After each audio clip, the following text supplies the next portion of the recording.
मार्च 2024 तक उत्तराखंड में 1671 सरकारी विद्यालयों में ताला लटक गया, जबकि अन्य 3573 बंद होने की कगार में है। 102 स्कूल ऐसे हैं जिनमें हर स्कूल में मात्र एक छात्र अध्ययनरत है।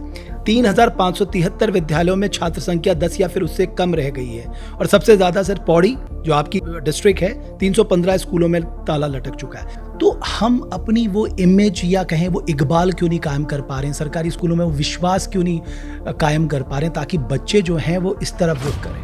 अल्मोड़ा में सोमेश्वर एकाले में सरकारी स्कूल की छत गिर गई, कोई घायल नहीं हुआ। ट्यूनी में एक सरकारी स्कूल में एक बच्ची गिर गई, उसकी मौत हो गई। उसी तरह विकास नगर में एक स्कूल की छत से प्लास्टर टूटकर गिर गया, जिसमें 3 बच्चियां घायल हो गई। तो हमारी ये जर्जर भवन जो है, हम अपने बच्चों को सबसे पहले तो उनकी सेफ्टी है। कभी आप जब अकेले में बैठते हैं, आप सोचते हैं मैं 10,000 करोड़ रुपए सालाना हम बजट का शिक्षा पे खर्च कर रहे हैं, बट क्वालिटी आउटपुट नहीं आ रहा है, हम कहाँ पीछे रह रहे हैं। 4,500 से ज्यादा गेस्ट टीचर हैं, उनकी हालत क्या है आप जानते हैं, लेकिन फिर भी मैं आपसे साझा करता हूँ, नहीं तो वो लोग नाराज हो जाएंगे। पद खाली होने पर उन्हें पढ़ाने का मौका मिलता। पहला पॉइंट ये है, कम वेतन पर कम से कम गृह जनपद पे तो मौका मिले। उदाहरण के लिए आपके पौड़ी जनपद में कई गेस्ट टीचर पिथौरागढ़, अल्मोड़ा में सेवा दे रहे हैं। तीसरा, मान लीजिए उस स्कूल में सरकारी टीचर आ जाता है तो फिर उसको अपना झोला झंडी लेके वहां से निकलना पड़ता है। और सबसे दुर्भाग्य जो मैं कहूँगा, शीतकाल और ग्रीष्मकाल में स्कूल लंबे समय तक बंद होते हैं। बाकी स्कूल के टीचर्स को तो सैलरी मिलती है, गेस्ट टीचर को वो सैलरी नहीं मिलती है। कुछ खबरें जो आती है, जैसे मान लीजिए कि हम कंधे पे लेके आ रहे हैं किसी महिला को, उसको डिलीवरी नहीं हो पाई या हमने उसको रेफरल सेंटर भेज दिया। कई अब बड़े बड़े हॉस्पिटल्स जो जिसमें हम बहुत ज़्यादा पैसा पंप कर रहे हैं, वहाँ से भी लोग रेफर होके आ रहे हैं। फिर ये स्थिति क्यों होती है? क्या अकाउंटेबिलिटी की कमी है? क्या ये हमारा सिस्टम या हमारा इकोसिस्टम अभी भी चलता है, एटीट्यूड पे चल रहा है? मैं आपको 2-3 बातें बता रहा हूँ। देखिए, जिस गाँव में रोड नहीं होगी तो निश्चित रूप से वहाँ मरीज पालकी में आएगा। स्वास्थ्य विभाग का काम रोड देना नहीं। जिन गाँव में रोड सुविधा नहीं है वहाँ हमने डोलियार पालकी दे रखे, स्वास्थ्य विभाग ने दे रखे। वो आपकी ओर से दी? हमारी ओर से। और जो लोग उनको रोड तक लाते हैं, 108 तक लाते हैं, उनको हम पैसा देते हैं लाने का भी। डॉक्टर रावत, एक और बात आती है ना, जो बड़े लोग हैं वो तो प्राइवेट चले जा रहे हैं, है ना, स्वास्थ्य विभाग के लोग भी प्राइवेट में उपचार करा रहे हैं। तो साहब, जब हमारे पास दून जैसा अस्पताल है, इतनी सुविधाएं हैं, तो हम उन पे क्यों नहीं जाते हैं? देखिए, आप एम्स ऋषिकेश एक मतलब मैं समझता हूँ कि वो वरदान तो है, लेकिन पहाड़ के लोगों को बड़ा भटकना पड़ता है सर। और जब एम्स बना था ना, तो उत्तराखंड के चेहरे पे एक मुस्कान थी कि हमारे राज्य में इतना बड़ा अस्पताल बन रहा है, अब हमें बाहर नहीं जाना पड़ेगा। क्या हम कुछ ऐसा कर सकते हैं हमारे पहाड़ के दूर दराज के लोगों को वहाँ आसानी से सुविधाएं उपलब्ध हो जाए, उन्हें भटकना ना पड़े? अब हमारे राज्य में डॉक्टरों की कमी तो नहीं है, हमारे राज्य में दिक्कत है स्पेशलिस्ट डॉक्टर। एग्जैक्टली 300-350 स्पेशलिस्ट की नहीं 450 की कमी है। 450? हाँ, आप 100 कम बता रहे हैं। लगभग 450 से ज्यादा स्पेशलिस्ट डॉक्टरों की हमारे राज्य में। आएंगे कहां से? नमस्कार, आप देख रहे हैं देवभूमि डायलॉग का पॉडकास्ट। मैं हूं रमेश भट्ट। देवभूमि डायलॉग के पॉडकास्ट में हमने बहुत ही खास मेहमान को आमंत्रित किया है, जिनके लिए मैं कहना चाहता हूं कि 10,000 से ज्यादा सवाल हमारे पास आए हैं कि हम उनसे पूछें। वो शिक्षा से जुड़े हैं, वो स्वास्थ्य से जुड़े हैं, वो कोऑपरेटिव सेक्टर से जुड़े हैं, वो राजनीति से जुड़े हैं, और पहाड़ कैसे आगे बढ़ेगा, इनसे वो जुड़े सवाल हैं। देवभूमि डायलॉग के मंच पे आज हमारे मेहमान हैं डॉक्टर धन सिंह रावत।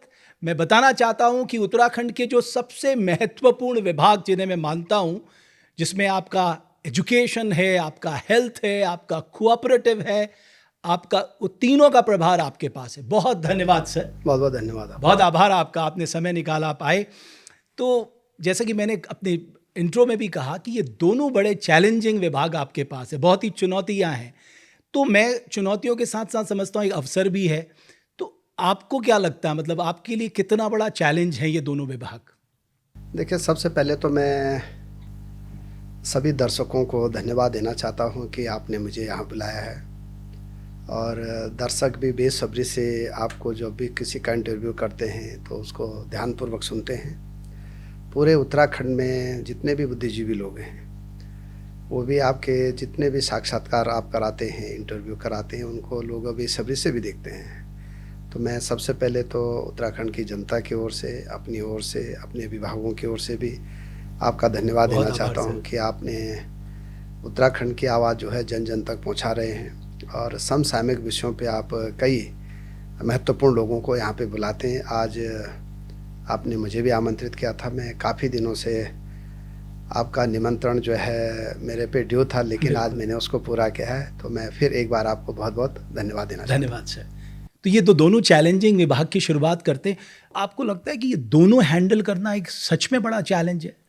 देखिए, सबसे पहले तो मैं कहना चाहता हूँ आपको कि हमारे देश के यशस्वी प्रधानमंत्री जी, हमारे राष्ट्रीय अध्यक्ष माननीय जेपी नड्डा जी और हमारे गृह मंत्री अमित शाह जी और हमारे मुख्यमंत्री जी ने मुझे ये तीनों महत्वपूर्ण विभाग दिए हैं।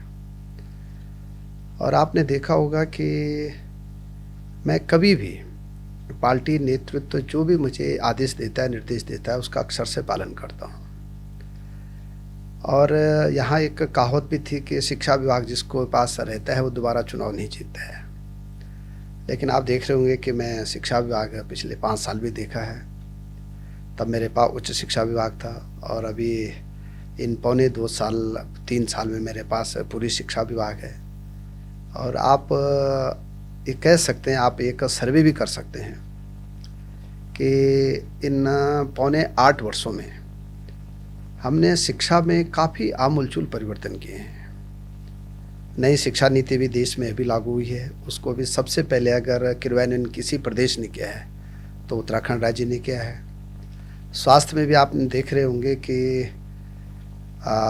जब से मेरे पास विभाग आया है तो हमारी सरकार ने 2 नए मेडिकल कॉलेज अभी खोले हैं। और हमारा प्रयास ये रहता है कि आम जन तक हमारी सरकार की पहुंच हो जाए। आम जन जो है उनको लगना चाहिए कि सरकार हमारी है। और इसीलिए आपने देखा होगा कि हमारे दरवाजे जो है सुबह 6 बजे खुल जाते हैं और रात 10-11 बजे तक लोग हमको मिलते रहते हैं। मैं कभी किसी को मना नहीं करता हूँ। ये हो सकता है कि मैं अगर यहाँ उपलब्ध नहीं हूँ तो अलग बात है, लेकिन मैं अगर उपलब्ध हूँ तो मैं हर व्यक्ति को मिलता हूँ। और मैं ये कह सकता हूँ कि जब कोई चैलेंज वाला काम रहता है तो उस चैलेंज वाले काम में आनंद भी बहुत अच्छा आता है।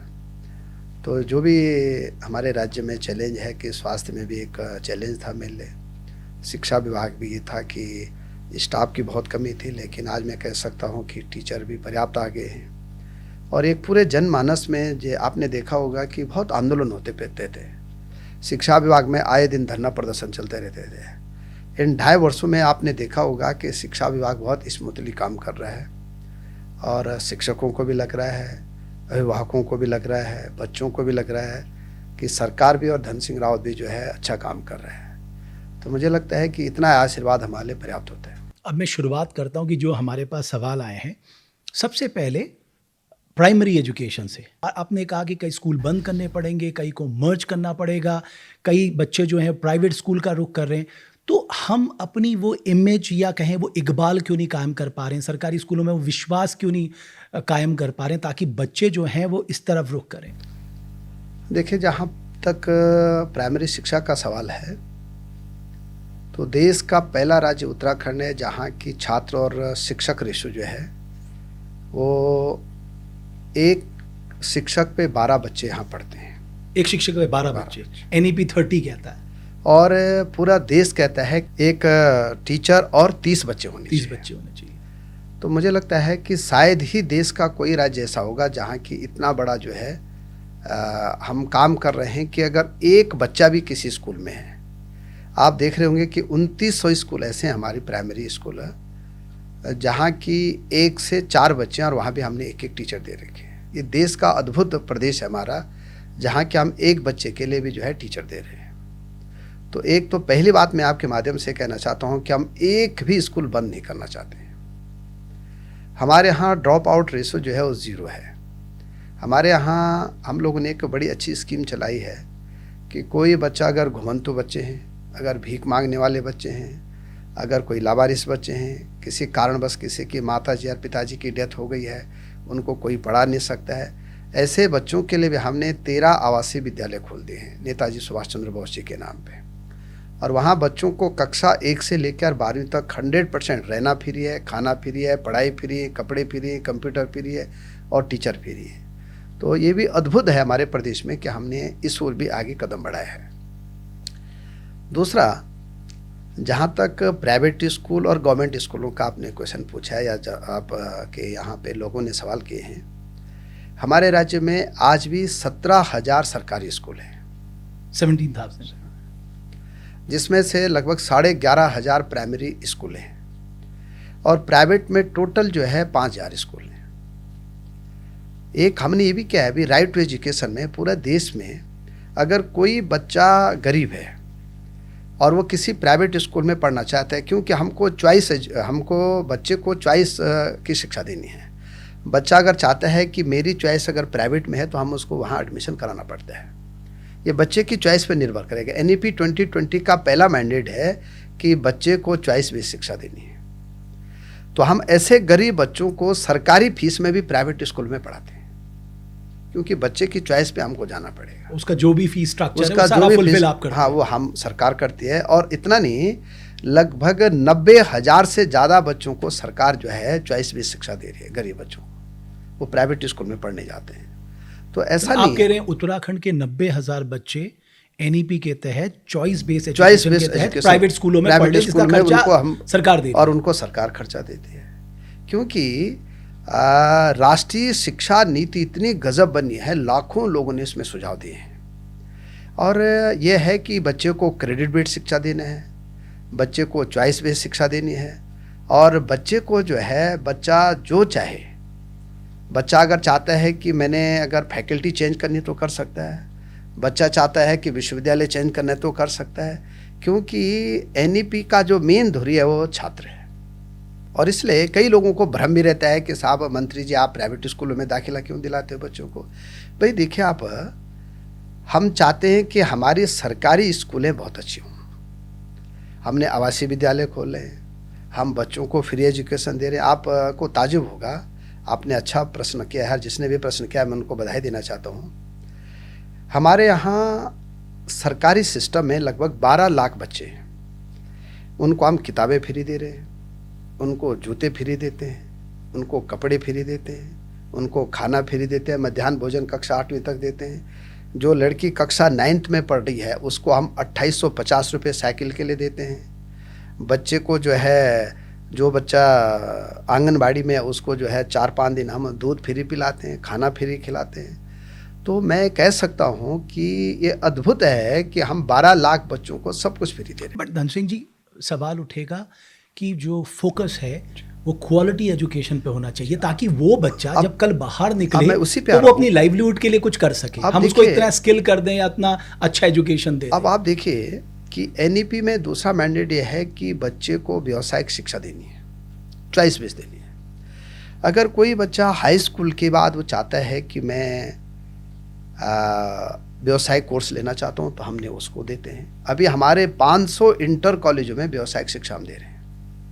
500 इंटर कॉलेजों में। ये भी आपको ताजुब की बात बता रहा हूँ मैं कि हमारे यहाँ बच्चा कैटरिंग से लेके, बच्चा सिलाई बुनाई से लेके, बच्चा पर्यटन से लेके, जो जो सब्जेक्ट हमने तय कर रखे हैं NEP में, उनको 500 स्कूलों में हम बच्चे को जो है व्यावसायिक शिक्षण के तहत जो है उन सब्जेक्टों में पढ़ाई भी करा रहे हैं। ये भी हम कर रहे हैं। कोई बच्चा साइंस लेना चाहते हैं, हम उसको साइंस की तरफ ले जाते हैं। कोई बच्चा कॉमर्स लेना चाहता है, उधर ले जाता है। तो बच्चे को अंततः यह है कि उसकी रुचि के अनुसार ही हमको विषय का ध्यान रखना पड़ता है, और इसी ओर हम आगे भी बढ़ रहे हैं। मैं आपने एक आंकड़ा रखा, मैं आपको एक आंकड़ा रखता हूँ। मार्च 2024 तक उत्तराखंड में 1,671 सरकारी विद्यालयों में ताला लटक गया, जबकि अन्य 3,573 बंद होने की कगार में है। 102 स्कूल ऐसे हैं जिनमें हर स्कूल में मात्र एक छात्र अध्ययनरत है। 3,573 विद्यालयों में छात्र संख्या 10 या फिर उससे कम रह गई है। और सबसे ज़्यादा सर पौड़ी, जो आपकी डिस्ट्रिक्ट है, 315 स्कूलों में ताला लटक चुका है। सवाल इस बात का है कि मैंने खुद ये कैलकुलेट किया है कि हम एजुकेशन और हेल्थ सेक्टर में बाकी राज्यों के मुकाबले उनका बजट का नियर अबाउट 2% ज़्यादा खर्च कर रहे हैं, अपने बच्चों पे भी, अपने हेल्थ पे भी। बट वो डिज़ायर आउटपुट नहीं निकल के आ रहे, वो नतीजे निकल कर नहीं आ रहे। देखिए, मैं आपको बताना चाहता हूँ कि सरकार किसी भी सरकारी स्कूल को बंद नहीं करना चाहती है। ये मैंडेट है आपका। ये मैंडेट है।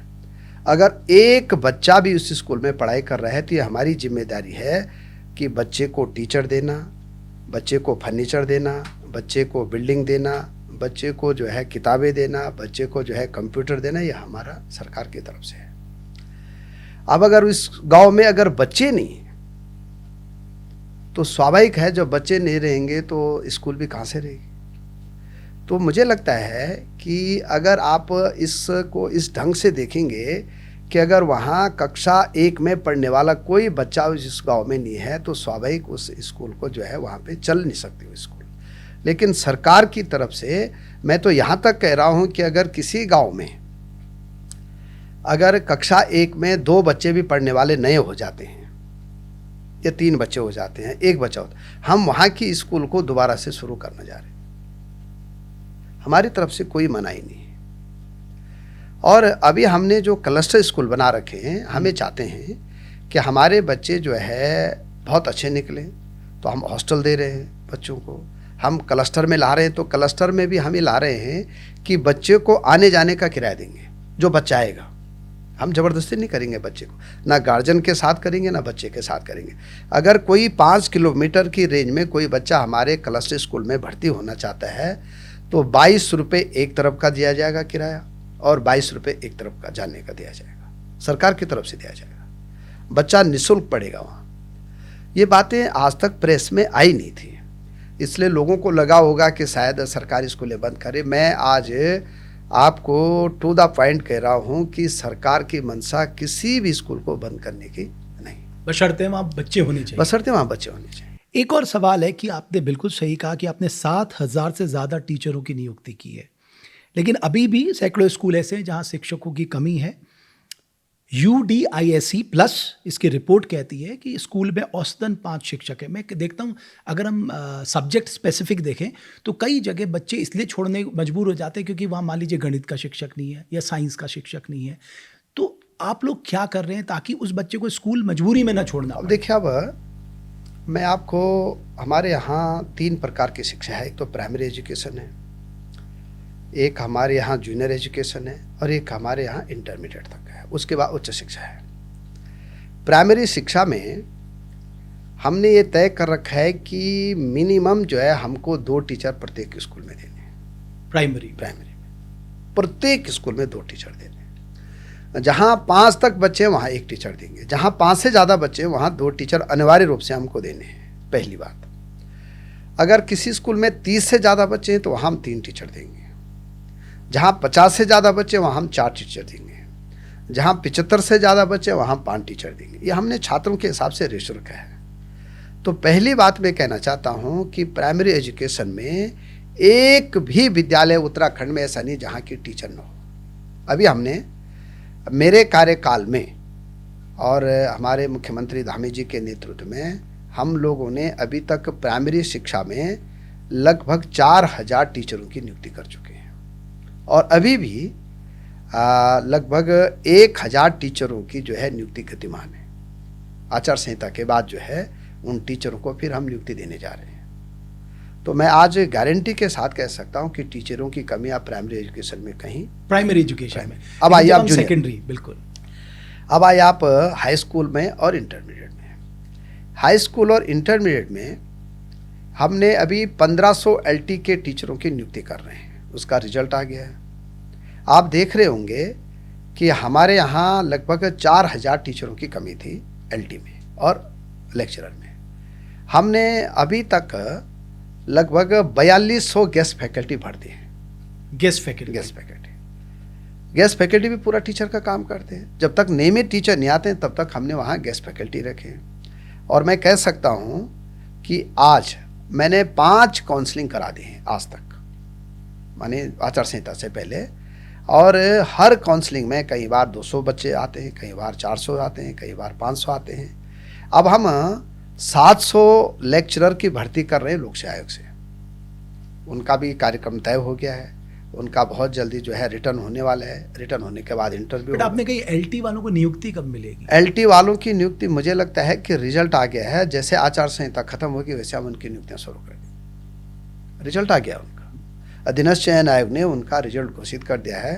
और LT में भी देखिए आप, मेरे कार्यकाल में अभी तक लगभग 1,000 टीचरों की हम नियुक्तियां कर चुके हैं।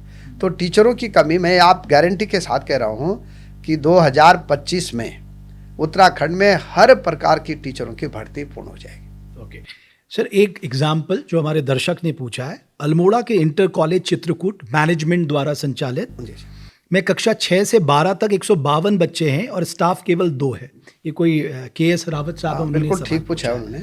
तो कह रहे हैं इस पे क्या सोच रहे हैं? ऐसा है कि वो एडिड स्कूल है, वो जो है राजकीय इंटरमीडिएट कॉलेज नहीं है। ओके, वो जो है गवर्नमेंट एडेड स्कूल है। गवर्नमेंट एडेड स्कूल है। गवर्नमेंट कई स्कूलों को एड देती है। वो जो है जनता के इंटर कॉलेज होते हैं। पहले वो जनता इंटर कॉलेज होते थे, बाद में अगर वो संस्था नहीं चला पाती तो सरकार उनको ऐड देती है। ऐड का भी अलग अलग है, कई जगह हम हाई स्कूल तक ऐड देते हैं, कई जगह हम इंटरमीडिएट तक ऐड देते हैं, कई जगह हम 8वीं तक ऐड देते हैं, कई जगह हम प्राइमरी तक ऐड देते हैं। अब एडेड स्कूलों की हालत ये है कि हमने उनसे ये कहा है कि आपके यहाँ जितने भी नियुक्तियाँ होनी हैं और जो सरकार जिन जिन टीचरों को तनख्वाह देती है, आप उनकी नियुक्ति जो है लोक सेवा आयोग से करिए। अच्छा, तो ट्रांसपेरेंसी आएगी, तो बहुत अच्छा जो है अच्छे टीचर आ जाएंगे। और जहाँ जहाँ के लोग तैयार हैं, हम उनको तैयार हैं कि आप भर्ती करा लीजिए। हमारा ये कहना है कि भैया जो है अगर टीचर अच्छी क्वालिटी का होगा तभी बच्चों को अच्छी शिक्षा मिलेगी। होता क्या है, मैं इस मंच पे बोलना नहीं चाहता हूँ इस बात को, लेकिन सरकार की मंशा स्पष्ट है कि जो एडेड स्कूल है, हमने तो वन टाइम ये भी कहा है कि कोई एडेड स्कूल अगर नहीं चला पा रहे हैं तो वो सरकार को दे दें, सरकार उनको चला सकती है। सरकार के वहाँ पूरे टीचर भर देगी, ये भी हमने कहा। और अगर उनको बहुत बड़ी दिक्कत है तो वो सरकार से अनुमति मांग ले, तो हम अनुमति भी दे सकते हैं ऐसे स्कूलों को कि भाई तुम अच्छे टीचरों की नियुक्ति करे, नियुक्ति का सिस्टम पारदर्शी बनाइए। ओके, एक डीएलएड प्रशिक्षित लंबे समय से भर्ती का इंतजार कर रहे हैं सर, एक इससे जुड़े कई सवाल हैं। देखिए ऐसा है कि आपने देखा होगा कि पहली बार कोर्ट, पहले हाई कोर्ट में गया ये मामला, फिर ये सुप्रीम कोर्ट में गया। सुप्रीम कोर्ट के निर्णय के बाद यह है कि जितने भी डीएलएड हैं उनके लिए सुप्रीम कोर्ट ने कोई गाइडलाइन दे रखी है और सरकार उस गाइडलाइन का अक्षर से पालन कर रही है।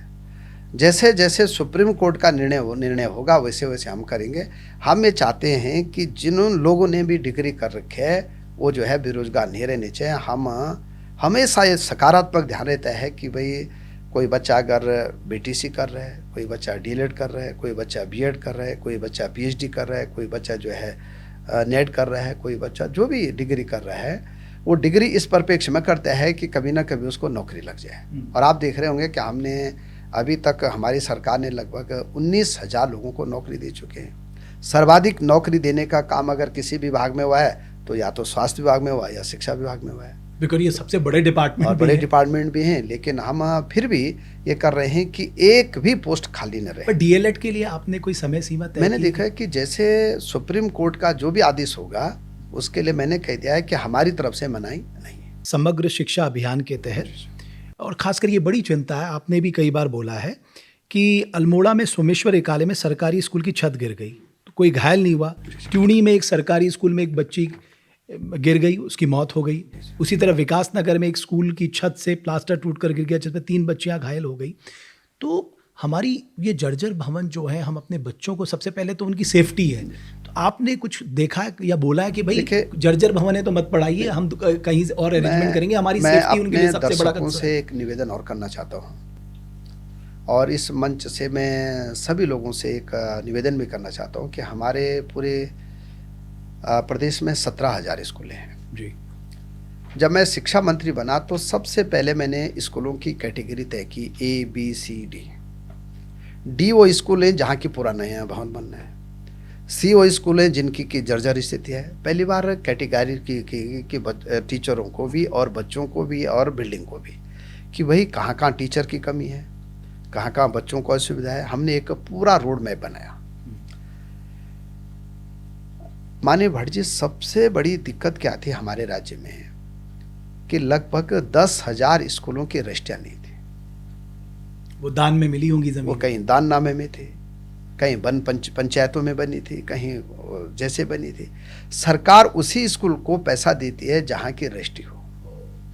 तो सबसे बड़ा काम मैंने आते ये क्या कि मैंने कहा भाई कि स्कूलों की जो है जो ज़मीन है जो दान में दे रखी है या किसी ग्राम पंचायत ने दे रखी है या किसी कारणवश जो हमको मिली है, स्कूलें तो बन गई वहाँ, लेकिन उनको जो है जीर्ण शीर्ण अगर हैं तो उनको कैसे ठीक किया जाए। अभी तक 7,000 से ज़्यादा स्कूलों की रजिस्ट्रियाँ मैंने अपने कार्यकाल में करा दी। जैसे जो है 100% स्कूलों की रजिस्ट्रियाँ हो जाएंगी, उनको पैसा मुक्त हो जाएगा। और हमने ये भी कहा है अब कि अगर कोई भवन जीर्ण शीर्ण है और वहाँ जल हालत ख़राब है तो वो तो या तो पैसा ले लें बनाने के लिए, या अगर उसकी रजिस्ट्री नहीं हुई है तो तब तक उसको शिफ्ट करके दूसरी स्कूल में चलाया जाए ताकि बच्चों को कोई दिक्कत न हो। लेकिन सरकार की तरफ से पैसे की कमी नहीं है। मैंने प्रत्येक जिले के अपने सीओ को कह रखे कि आप डीपीआर बना के दीजिए, जो भी कार्यदायी संस्था होगी, और हमारा टारगेट यह है कि 100% बच्चों को जो है, आज मैं कह सकता हूँ इस मंच से कि बच्चे अब हमारी ज़मीन पे नहीं बैठते। सरकारी स्कूलों में हमने 100% फर्नीचर दे दिया है, कहीं अगर टूट गया होगा तो दोबारा और दे देंगे फर्नीचर। हमारे बच्चों को लाइब्रेरी की समस्या नहीं है। अब हमारा फोकस पूरा यह है कि 100% टीचर मिल जाएं, और जो स्कूल जीर्ण शीर्ण है उनकी मरम्मत के लिए पैसा हम देंगे 100% स्कूलों का। हमने 2024 से लेकर 2026 का टारगेट रखा है कि 2026 तक हम प्रत्येक स्कूल को जो है बहुत अच्छी स्कूल में तब्दील कर देंगे। ओके, अब आपने गेस्ट टीचर की बात की, इनके बहुत सवाल हैं। 4,500 से ज़्यादा गेस्ट टीचर हैं, उनकी हालत क्या है आप जानते हैं, लेकिन फिर भी मैं आपसे साझा करता हूँ, नहीं तो वो लोग नाराज़ हो जाएंगे। पद खाली होने पर उन्हें पढ़ाने का मौका मिलता। पहला पॉइंट ये है, कम वेतन पर कम से कम गृह जनपद पे तो मौका मिले। उदाहरण के लिए आपके पौड़ी जनपद में कई गेस्ट टीचर पिथौरागढ़, अल्मोड़ा में सेवा दे रहे हैं। तीसरा, मान लीजिए उस स्कूल में सरकारी टीचर आ जाता है तो फिर उसको अपना झोला झंडी लेके वहाँ से निकलना पड़ता है। और सबसे दुर्भाग्य जो मैं कहूँगा, शीतकाल और ग्रीष्मकाल में स्कूल लंबे समय तक बंद होते हैं। बाकी स्कूल के टीचर्स को तो सैलरी मिलती है, गेस्ट टीचर को वो सैलरी नहीं मिलती है, और ये डिस्पैरिटी है एक तरह से देखा जाए। सर, सबसे पहले आपने कहा था कि हम आपका 25,000 से 35,000 करेंगे, फिर आपने कहा था 10 साल से जिनको ज़्यादा समय हो गया हम उनके पद लॉक करेंगे। थर्ड, ये जो डिस्पैरिटी है शीतकालीन या जो महीने की छुट्टियां होती हैं स्कूलों में, उसकी उनको पैसे ना मिलना, इसको आप कह रहे हैं कि मैं इसको ठीक करूंगा, मतलब ताकि उनको थोड़ा संतुष्टि मिले। मैं इसमें 3 बातें कहना चाहता हूँ। सबसे पहले तो मैं कहना चाहता हूँ कि हमारे गेस्ट टीचर बहुत अच्छा काम कर रहे हैं, और मैं कई बार आपने देखा होगा कि मैं उनके वकील बन के भी काम करता हूँ। दूसरा, मैं कहना चाहता हूँ कि पहले उनको 15,000 रुपये पे मिलते थे, हमने आते ही उनकी 25,000 रुपये पे की है। ये भी हम लोगों ने की है, हमारी सरकार में हुई है। अब मैंने 3 बातें उनके लिए कही हैं। पहली बात, हमें कहना चाहते हैं कि जितने भी गेस्ट टीचर हैं उनको कम से कम 3 साल तक एक ही स्कूल में रखने का हम एक सुव्यवस्थित प्रस्ताव ला रहे हैं। मेरी उनसे बात भी हो गई है। और जो 2016 से पहले लगे हैं, क्योंकि बार बार जो है उनको कमरा ना बदलना पड़े, स्कूल ना बदलना पड़े, ये मैं उनकी व्यवहारिक दिक्कतें मैं भी जानता हूँ। तो हमें चाहते हैं कि जो अपर हिमालय है, जहाँ की दुर्गम क्षेत्र में वो काम करना चाहते हैं, अच्छी वो पढ़ाई भी करा रहे हैं, तो हमें चाहते हैं कि 3 साल तक उनको डिस्टर्ब नहीं किया जाए। एक। दूसरा, उनकी तनख्वाह बढ़ाने की बात हुई है, हमने फाइल वित्त को भी भेजी है, और मुझे लगता है कि सरकार की तरफ से मनाही भी नहीं है, क्योंकि हमें चाहते हैं कि अगर वो अच्छी पढ़ाई करा रहे हैं तो उनको जो है सम्मानजनक वेतन मिलना भी चाहिए। ये भी इस बारे में मैंने उनसे भी बात हुई है, उनके संगठन से भी बात। सर, ये तो ज़रूरत भी है ना, आजकल 25,000 में क्या होता है। तो एक तो हम इस पे भी पुनर्विचार करेंगे कि उनको एक सैलरी ठीक मिल जाए। तीसरा, जो 1 महीने की उनको तनख्वाह नहीं मिलती है, क्योंकि जब सुप्रीम कोर्ट में हमने एक लिखित आदेश दे रखा है कि जब तक नियमित टीचर नहीं भरे जाएंगे तब तक हमको गेस्ट टीचर भरने की अनुमति दी जाए 5,000 टीचरों की। सुप्रीम कोर्ट ने कहा है कि भाई सरकार को जो है बहुत जल्दी जो है अस्थायी व्यवस्था करनी चाहिए। हम लोग कर भी रहे हैं, लगातार विज्ञापन भी निकाल रहे हैं। अब यह है कि अगर हम उनको 12 महीने की तनख्वाह दे देंगे तो ये हमारी कैबिनेट का निर्णय है कि उनको 11 महीने का वेतन देना है। कोविड के समय में गेस्ट फैकल्टी को 12 महीने का भी तनख्वाह मिली थी, क्योंकि कोविड के समय में क्या था कि ऑनलाइन पढ़ाई थी, तो उस समय एक आदेश हुआ था कि जो टीचर ऑनलाइन पढ़ाई कर रहे हैं उनको जो है उसकी भी तनख्वाह दी जाए। लेकिन अगर जून के महीने में या दिसंबर के महीने में अगर छुट्टियां होंगी तो गेस्ट फैकल्टी को जो है पर पीरियड के हिसाब से पैसा मिलता है। तो अगर हमने उनको पैसा दे दिया तो इसका मतलब हम कैबिनेट की अवहेलना कर रहे हैं। पर सर कैबिनेट पुनर्विचार नहीं कर सकते और जायज डिमांड है। कैबिनेट में जब हम इस प्रस्ताव को ले जाने की बात थी तो तब ये बात आई कि कल ये लोग कोर्ट जाएंगे कि जब हमको जो है 12 महीने की तनख्वाह मिल रही है तो इनको हमको नियमित किया जाए। ये भी एक बात आई उस समय, लेकिन हम इन पे सहानुभूति पूर्वक विचार करेंगे। लेकिन ये भी है कि जब वो पढ़ाई नहीं रहे दिसंबर के 1 महीने जून के महीने में, तो तनख्वाह देने का उस समय थोड़ा सा हमको कोई नया रास्ता निकालना पड़ेगा। बट सर परिवार तो उनका लेकिन मैं चाहता हूँ कि गेस्ट फैकल्टी अच्छा काम कर रही है और कोई ना कोई रास्ता हम उनके लिए जरूर निकालेंगे। ओके। और भी जैसे एक फिजिकल एजुकेशन टीचर ने सवाल पूछा है कि साहब बहुत लंबे समय से हम लोग इंतज़ार कर रहे हैं, हम पे कृपा कब बरसेगी? देखिए, हम जो योग के टीचर है, व्यायाम के टीचर हैं। अब NEP में भी ये है कि फिजिकल एजुकेशन को काफ़ी बढ़ावा देने की भारत सरकार ने भी बात की है और हमने भी बात की है, हमारी सरकार ने भी। हम ये चाह रहे हैं अब कि क्लस्टर स्कूलों में भी हम एक जो है योग और व्यायाम के टीचरों को रखें। उच्च शिक्षा में तो हमने कर ही दिया है कि हर डिग्री कॉलेज में हम एक योगा टीचर रख रहे हैं। हमें चाहते हैं कि बच्चे को खेल कूद से लेके, योगा से लेके, उसको व्यायाम से लेके हर चीज़ में निपुण बनाया जाए।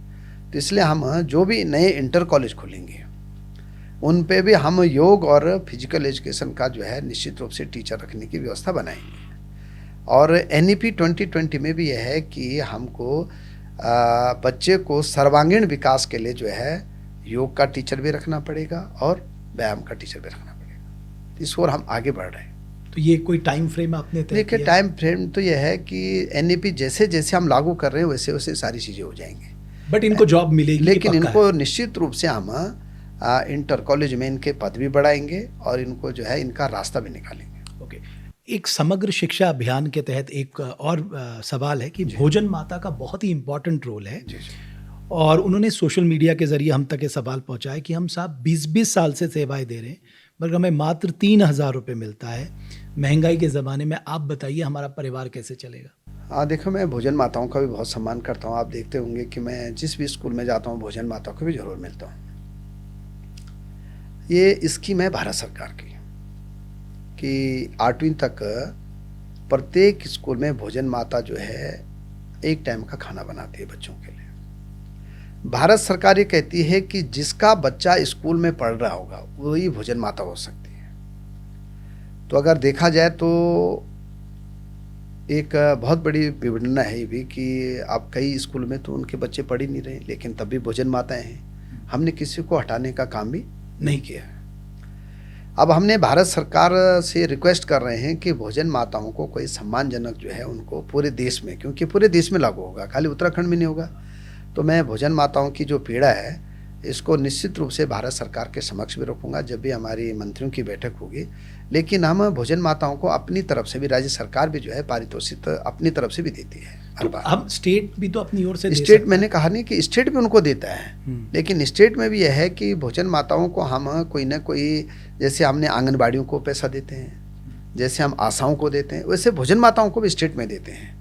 लेकिन उनकी डिमांड यह है कि हमको नियमित नौकरी के रूप में रखा जाए। ये संभव पूरे देश के लिए नहीं है। उत्तराखंड में 16,000, आपने 17,000 का, ऑलमोस्ट 17,000, केवल 6,200 स्कूलों में कंप्यूटर उपलब्ध हैं। 6,320 स्कूलों में ही कोई प्रोजेक्टर की सुविधा है। 1,019 स्कूलों में ही केवल डिजिटल स्मार्ट बोर्ड है। तो ऑलमोस्ट 50-60% के आसपास। तो जो बचे हुए हैं देखिए, उनके लिए आपका क्या प्लान है? मैं एक बात का उत्तर देना चाहता हूँ कि प्रत्येक स्कूल को हम कंप्यूटर दे रहे हैं।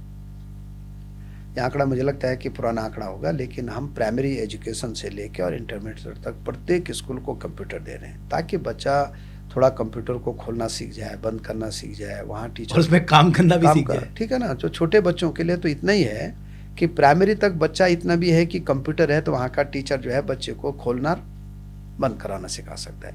जब बच्चा थोड़ा बड़ा होता है तो फिर वो कंप्यूटर में काम करना भी सीख जाएगा पूरा। 100% स्कूलों को हम कंप्यूटर दे रहे हैं। एक स्मार्ट बोर्ड हम प्रत्येक इंटरमीडिएट स्कूल को दे रहे हैं। अभी भी लगभग 850 स्कूलों में जो है हम स्मार्ट क्लास भी दे रहे हैं, स्मार्ट बोर्ड भी दे रहे हैं, उसका टेंडर भी हो चुका है। हमारी इच्छा यह है कि हर स्कूल में स्मार्ट बोर्ड भी हो जाए, कंप्यूटर भी हो जाए, वहाँ पे कनेक्टिविटी हो जाए। कनेक्टिविटी का क्योंकि मेरे पास विभाग नहीं है, लेकिन हम ये चाहते हैं कि प्रत्येक स्कूल में कनेक्टिविटी हो जाए, तो कई चीज़ें ऑनलाइन हम उनको क्या दे भी सकते हैं कि हर चीज़ की पढ़ाई ऑनलाइन भी हो सकती है। तो हमारी इच्छा ये है कि प्रत्येक स्कूलों को हम स्मार्ट स्कूल बनाएं।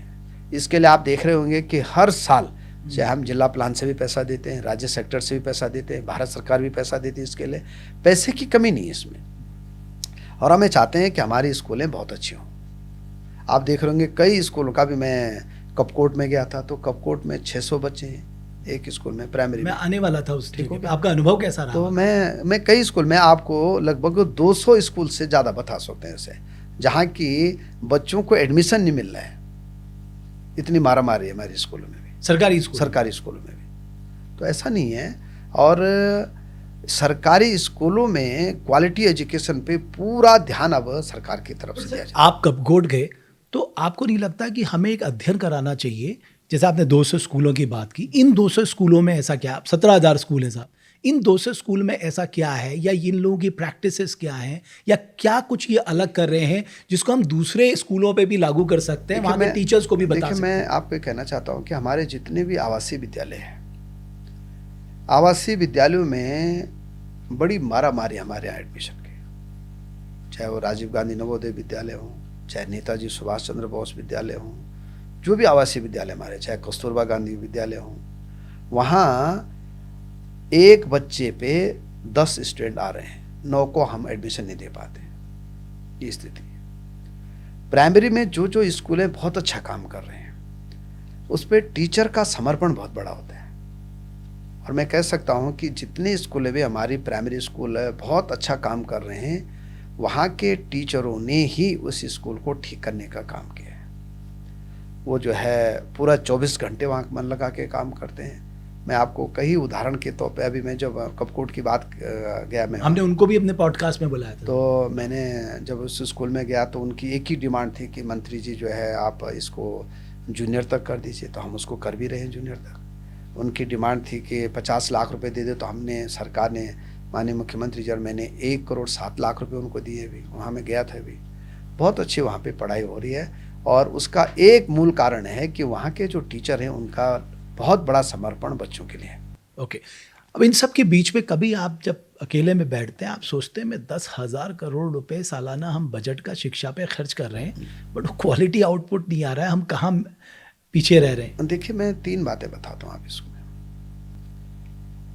आप ये देखिए कि आप प्रत्येक देश के हर राज्य का आप आंकड़ा ले लीजिए। हमारे राज्य में सर्वाधिक बच्चे जो है सेना में जाते हैं। हमारे राज्य से लड़के जो है आईएमए में क्वालिफाइड होते हैं, सेकंड लेफ्टिनेंट बढ़ते हैं, उनको हम 1-1 लाख रुपए सरकार की तरफ से भी देते हैं। हमारे राज्य में पीसीएस में बहुत बच्चे निकलते हैं, आईएएस में बहुत बच्चे निकलते हैं, इसरो में बहुत बच्चे जा रहे हैं। हमारे यहाँ ब्रेन की कोई कमी नहीं है। और 90% बच्चे जो है सरकारी स्कूलों से पढ़ के जा रहे हैं, आप कहीं भी देखिए।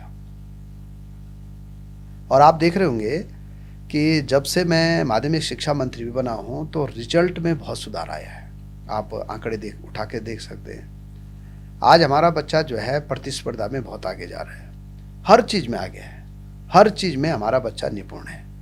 और मैं आपको ये गारंटी दे रहा हूँ कि आप आगे के 2 साल देखिए, आप सर्वाधिक आईएएस देने वाला राज्य उत्तराखंड हो जाएगा। सर्वाधिक जो है पीसीएस देने वाला राज्य उत्तराखंड हो जाएगा। अगर आप रेशो के हिसाब से देखेंगे तो, पॉपुलेशन के हिसाब से तो कोई कमी नहीं है हमारे यहाँ। और हम क्वालिटी एजुकेशन पे बहुत ध्यान दे रहे हैं। अभी एक थोड़ा सी प्राइवेट स्कूल का एक कई बार 1-2 साल चार्म रहता है। अब धीरे धीरे लोगों को लग रहा है कि भाई सरकारी स्कूल में टीचर बहुत अच्छे हैं, सरकारी स्कूल में व्यवस्थाएं बहुत अच्छी हैं। पहली बार आप देख रहे होंगे कि जो टॉपर बच्चा है हमारे राज्य का, हम उसको भारत दर्शन के लिए ले जा रहे हैं। पहली बार मैंने योजना लाया हूँ। पहली बार जो हमारा 70% नंबर लाता है बच्चा, उसको हम कक्षा 6 में 600 रुपये दे रहे हैं, 7वीं में 700 रुपये दे रहे हैं, 8वीं में 800 रुपये दे रहे हैं, 12वीं में 1200 रुपये दे रहे हैं। क्लास वाइज हम उसको छात्रवृत्ति योजना दे रहे हैं। ये भी पूरे देश में हमारे राज्य में है। ये स्टेट से फंड से? स्टेट फंड से है। कोई बच्चा रिसर्च कर रहा है तो हम उसको 5,000 रुपये पर मंथ दे रहे हैं। कोई फैकल्टी बहुत अच्छा अगर शोध का काम करना चाहती है तो 15 लाख रुपए उस फैकल्टी को दे रहे हैं हम। बच्चों को भी दे रहे हैं 15 लाख रुपए कि वो कोई अच्छा शोध करना चाहते हैं। पैसे की कमी नहीं है, पैसा पर्याप्त है, आप कह रहे हैं। पैसा कमिटमेंट और कमिटमेंट में भी अब यह है कि देखिए आप कि पहले हमारे यहाँ ऑनलाइन डैशबोर्ड नहीं था। हमने विद्या समीक्षा केंद्र बनाया गुजरात की बात है। अब आप माध्यमिक शिक्षा के अगर ऑफिस में जाओगे निदेशालय में तो वहाँ आपको ये पता चल जाएगा कि मुंशियारी का टीचर क्या पढ़ा रहा है और वहाँ कितने बच्चे हैं। वहाँ जाने की जरूरत नहीं पड़ेगी आपको। अब हमने विद्या समीक्षा केंद्र में टोटल ऑनलाइन है। मेरे फ़ोन से भी आप देख सकते हैं प्रत्येक स्कूल को कि किस स्कूल में आप कहीं से भी कुछ भी मॉनिटर कर सकते हैं। और अब तो हम यहाँ तक भी कर रहे हैं कि विद्या समीक्षा केंद्र में अब मानव संपदा पोर्टल की लॉन्चिंग हो रही है इस साल। उसमें टीचर्स का प्रमोशन हो गया, टीचर की छुट्टी होगी, उसको सीएल लेना है, उसको कुछ करना है, उसको किसी के पास जाना नहीं पड़ेगा। उसको जो है एक क्लिप दबाएगा, उसको छुट्टी मिल जाएगी। हर चीज़ को हम बहुत सिस्टमेटिक करने जा रहे हैं। अब देखिए 17,000 स्कूलें हैं, लाखों बच्चे हैं। देखो थोड़ा समय लगता है इन चीज़ों को ठीक करने में। और मुझे लगता है कि मुझे पता नहीं, मेरा आत्मविश्वास भी ये बताता है कि हम क्वालिटी एजुकेशन में बहुत आगे बढ़ने जा रहे हैं। अब मैं हायर एजुकेशन पे आता हूँ सर। आपने एनईपी की बात की, नेशनल एजुकेशन पॉलिसी 2020। मैंने ये देखा है कि कई क्लासेस या सब्जेक्ट ऐसे हैं जहाँ पर एनईपी लागू होने के बाद खासकर हायर स्टडीज़ में जीईआर यानी ग्रॉस एनरोलमेंट रेशियो कम हो रहा है, मतलब दाखिले कम हो रहे हैं। तो आपकी नज़र में यह आप भट्ट जी, मैं बताना चाहता हूँ आपको जी कि देश में उत्तराखंड नंबर 1 पे है हायर एजुकेशन के जीईआर पे। आप गूगल सर्च कर लीजिए। और देश में आज लगभग 26% बच्चे उच्च शिक्षा ग्रहण कर रहे हैं। हाँ, जीईआर 26% है। हम उसे 35% तक ले जाना चाहते हैं। और भारत सरकार कह रही है कि एनईपी 2020 में 2040 तक के 50% तक ले जाना है। उत्तराखंड में आज 47% है। हमारे यहाँ उच्च शिक्षा ग्रहण जो है 47 से लेकर 48% बच्चे उच्च शिक्षा ग्रहण कर रहे हैं। आज हम 2025 में भारत सरकार से, जो भारत सरकार का 2040 का टारगेट है, उसको हम 2025 में क्या कर देंगे, पूरा कर देंगे। कहीं नहीं ऐसा। तमिलनाडु भी हमसे पीछे है, केरल भी हमसे पीछे, आप देख लीजिए कहीं भी। नंबर 1 पे उत्तराखंड है, कहीं को ऐसा नहीं है। लड़कियों में भी हम नंबर 1 पे हैं। हमारे यहाँ आप देख रहे होंगे कि 50% से ज़्यादा लड़कियां हैं, कहीं तो 80% भी हैं, कहीं 60% भी लड़कियां बीएससी कर रही हैं, एमएससी कर रहे हैं। ठीक है, पूरे उत्तराखंड में जो 118 डिग्री कॉलेज हैं उसमें लगभग 63% लड़कियां पढ़ाई कर रहे हैं उच्च शिक्षा। जनजाति में भी हम नंबर 1 पे हैं। जनजाति के बच्चे सर्वाधिक हमारे यहाँ उच्च शिक्षा ग्रहण कर रहे हैं। अनुसूचित जाति में भी हम नंबर 1 पे हैं। भारत सरकार जो चाहती है हम 2025 को उस गोल को पूरा कर देंगे, नहीं तो 26 में तो 200% कर देंगे। बट अगेन सर, यहाँ एक प्रॉब्लम आती है, हमारे पास वहाँ भी क्वालिटी प्रोफेसर्स नहीं है। 50% कमी ऑलमोस्ट देख रहे हैं आप। उच्च शिक्षा में एक भी फैकल्टी की कमी नहीं है सर। 2013 के बाद नई फैकल्टी आई नहीं कई कॉलेजेस पे। आप, ऐसा है 2017 से लेकर आज तक इन 7.5 वर्षों में 100% फैकल्टी मैंने डिग्री कॉलेजों में पूरी दे दी है। 100%। आज मेरे यहाँ नियमित फैकल्टी 94% से ज़्यादा है। आप अभी मेरे डायरेक्टर को फ़ोन कर सकते हैं। 94% नियमित फैकल्टी। अभी भी बल्कि 250-300 जो है लेक्चरर जो लोग से आएंगे, हम भर्ती इसलिए नहीं कर पा रहे अभी उनके नियुक्ति पत्र, क्योंकि आचार संहिता लगी है। जैसे आचार संहिता खत्म होगी वैसे उनकी नियुक्तियाँ हो जाएंगी। मैंने अपने कार्यकाल में लगभग 1200 से ज़्यादा जो है प्रोफेसरों की नियुक्तियाँ कर चुका हूँ। 1200 से ज़्यादा। और जितने कमी है हम वहाँ गेस्ट फैकल्टी दे रखे हैं। हमने लगभग 250 गेस्ट फैकल्टी में हमारे राज्य में, कहीं नहीं ऐसा। मैं तो देश के हर कोने कोने, हर राज्य में जाता हूँ, जितनी फैकल्टी उत्तराखंड में उतनी कहीं नहीं। बट सर, उनको भी अलग अलग काम दे दिए जाते हैं ना, अलग अलग नोडल बना के रखे, वो परेशान घूम रहे हैं कि वो पढ़ाएं कब। देखिए ऐसा है, कि उच्च शिक्षा में एक प्रोफेसर को मैक्सिमम 4 या 5 पीरियड पढ़ाने हैं, ठीक है। अब अगर कोई एनएसएस का नोडल होगा तो उसको बनना ही बनना है, कोई एनसीसी का होगा तो उसको बनना ही बनना है। किसी भी प्रोफेसर को अपने पढ़ाई के साथ साथ में एक नोडल के रूप में उसको काम इसलिए करना है कि बच्चों के सर्वांगीण विकास के लिए करना है, उनका भी विकास होता है उसमें। और ये भारत सरकार भी कह रही है, मैं अकेला ऐसा नहीं है कि हम उन पे कोई चीज़ थोप रहे होंगे, उनकी स्वेच्छा पे तय करते हैं हम कि भाई उनको किसी चीज़ का नोडल बनना है तो बन सकते हैं, किसी को दिक्कत है तो उसकी जगह दूसरे को बनाया जा सकता है। लेकिन उच्च शिक्षा में आज समय पे प्रमोशन हो रहे हैं, समय पे फैकल्टी आ रखी है, आज प्राचार्य 100% हमारे यहाँ हो रहे हैं। जैसे जैसे रिटायर्ड होते हैं वैसे वैसे हम टीपीसी करते रहते हैं। प्राचार्यों की भी आज कमी नहीं है, ठीक हो गया।